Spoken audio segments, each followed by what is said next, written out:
Hello guys, welcome back to my channel. আপনাদের জন্য আবার একটি নতুন আপডেট নিয়ে এসেছি। কৃষক বন্ধুর টাকা ঢুকেছে কিনা স্ট্যাটাস চেক আইডিও লিস্ট। কৃষক বন্ধু প্রকল্পটি হলো পশ্চিমবঙ্গের কৃষকদের কল্যাণের উদ্দেশ্যে রাজ্য সরকারের করা একটি ফ্ল্যাগশিপ স্কিম, অর্থাৎ যা হলো একটি গুরুত্বপূর্ণ অর্থাৎ বৃহৎ আকারের প্রকল্প, যেটি 2019 সালে কৃষি বিভাগ দ্বারা চালু করা হয়েছিল। 17 জুন 2019 সালে প্রকল্পটির অধীনে কৃষকদের সুবিধা বৃদ্ধি করা হয় এবং পুনর্নামকরণ করা হয়। কৃষক বন্ধু এই নতুন প্রকল্পের অধীনে কৃষকদের আর্থিক অনুদানের পরিমাণ 5,000 থেকে বাড়িয়ে সর্বাধিক 10,000 টাকা করা হয়েছে।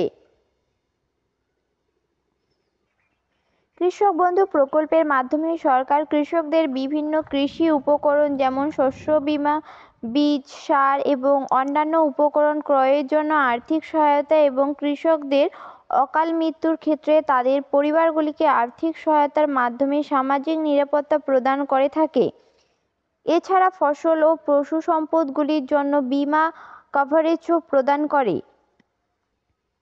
রাজ্য সরকার তাই কৃষিকাজে উৎসাহ দিতে এবং কৃষক পরিবারগুলিকে নিশ্চিত আয় ও সামাজিক নিরাপত্তা প্রদানের উদ্দেশ্যে এই কৃষক বন্ধু প্রকল্প চালু করেছে, যেখানে কৃষকদের জমির পরিমাণের ভিত্তিতে তাদের আর্থিক সহায়তা প্রদান করা হয়। এছাড়াও কৃষকদের মৃত্যুর ক্ষেত্রেও তার পরিবারকে আর্থিক সহায়তা প্রদান করা হয়ে থাকে। এই প্রকল্পের মাধ্যমে রাজ্যের প্রায় 90 লক্ষ কৃষক উপকৃত হয়েছেন।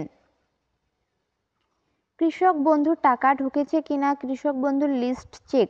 কৃষক বন্ধু প্রকল্পের খারিফ ফসলের টাকা সাধারণভাবে এপ্রিল থেকে সেপ্টেম্বর মাসের মধ্যে এবং রবি ফসলের টাকা ক্ষেত্রে অক্টোবর থেকে মার্চ মাসের মধ্যে টাকা দেওয়া শুরু হয়।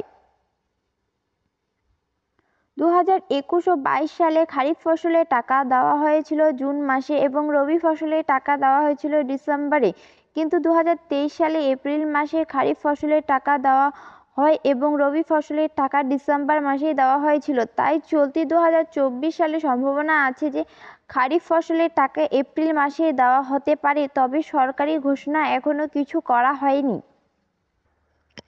ভিডিওটি ভালো লাগলে like, comment, share and subscribe করে পাশে থাকা বেল আইকনটি অল করে রাখবেন।